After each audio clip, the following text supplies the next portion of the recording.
Hi, I'm Rose. I'm a master's student in Smart City Engineering, and I'm also an intern for a small business that rents out servers for AI training and development.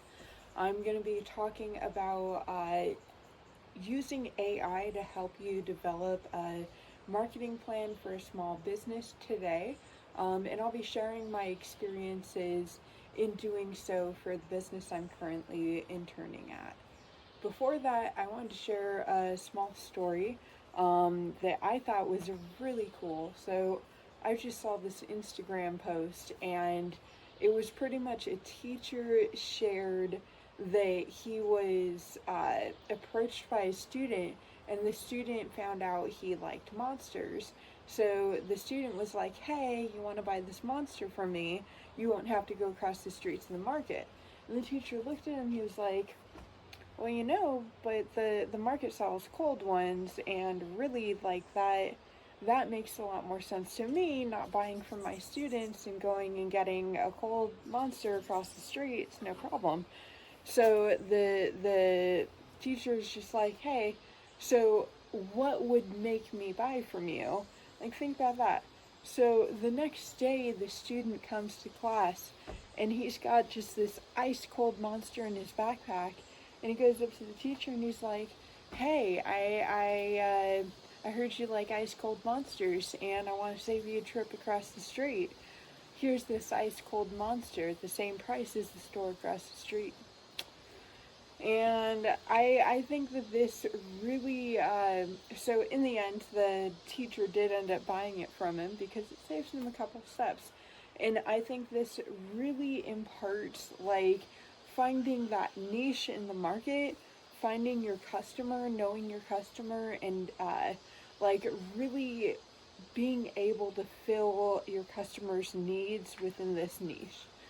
So that's kind of what I'm going to be talking about today. So I forgot to say yesterday, AI is a tool, and there are a lot of different tools in your tool shed.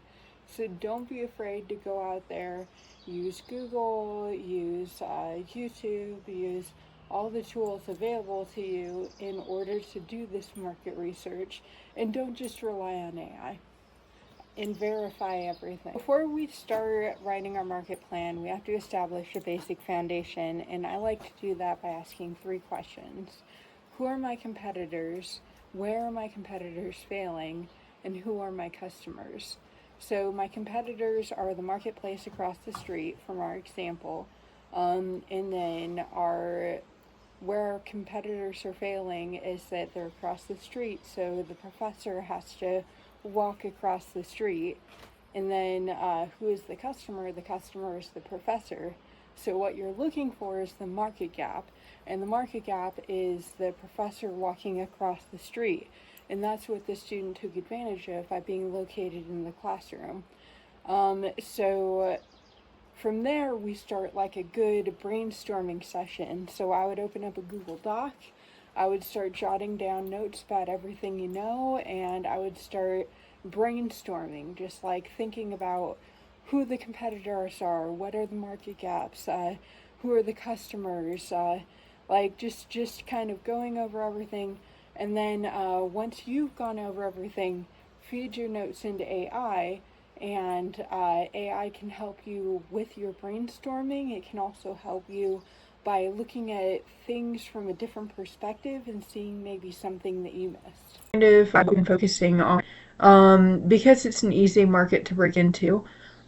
So when you're looking at the market in general, two different types of structures. There's hyperscalers that are like AWS and Azure and have our managed GPU like cloud companies, and this is kind of where Vast AI falls, somewhere between there and peer to peer. And so we just wanted to focus on cheaper, simpler, but transparency because a lot of these smaller companies are simpler, but they don't really have like availability, support, and it can be kind of a gamble to work with them. So we're trying to establish ourselves as reliable within like the niche within that field. So the market analysis for me actually took maybe about 2 days to create a detailed market plan. One day really to kind of bring all the information together and then verify it and run it through AI, double verify. And then one day to kind of go through, make modifications, make it presentable to the CEO and CFO. And at that point, I made recommendations and kind of like future recommendations for the path that we kind of want to go down. So I do want to point out, like, yeah, maybe for larger market research firms, this can really take away business because people who can't like people who don't want to pay for a larger market research firm can go down this route. But for a smaller entrepreneur who couldn't afford a market research firm, this is a little bit of a blessing, because it really gives someone the ability to kind of be able to have access to this kind of brainstorming and material. All right, so I wanted to focus on some of the weaknesses of our competitors. And what we kind of see when we look at this is Lambda Labs. Uh, so generally they're a little bit capacity constrained, so they don't really have the technical support they need to help people navigate these processes. And then as you go down, we see CoreWeave. And with CoreWeave, it's a complex process to kind of get into CoreWeave, but then you also have like hidden fees. So the pattern is like there's things that aren't being fulfilled, needs that aren't being met here.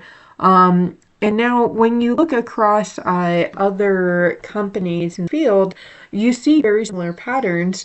You see that you can't really get low cost, high availability, and strong support simultaneously. So entering this market, that was the niche that we really tried to fill.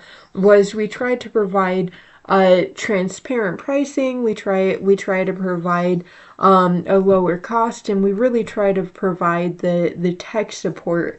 Because we are a smaller business too, it's easier to kind of fill that niche.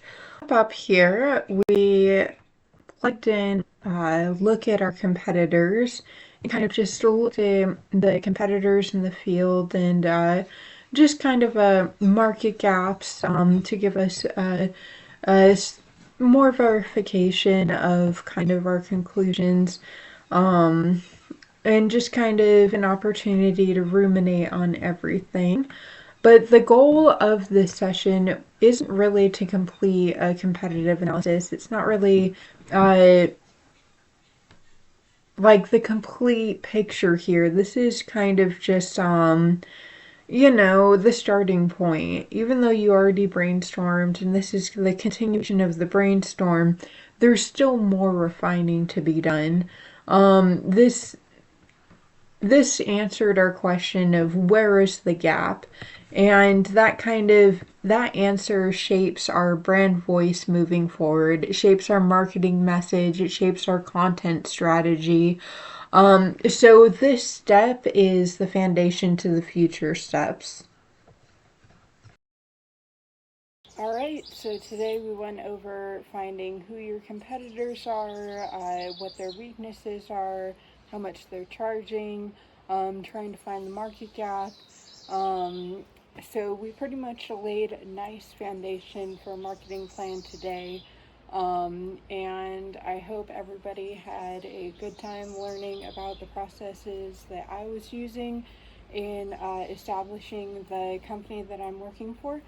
And yeah, I hope to see you guys soon. Hope you have a great day. Thanks for listening.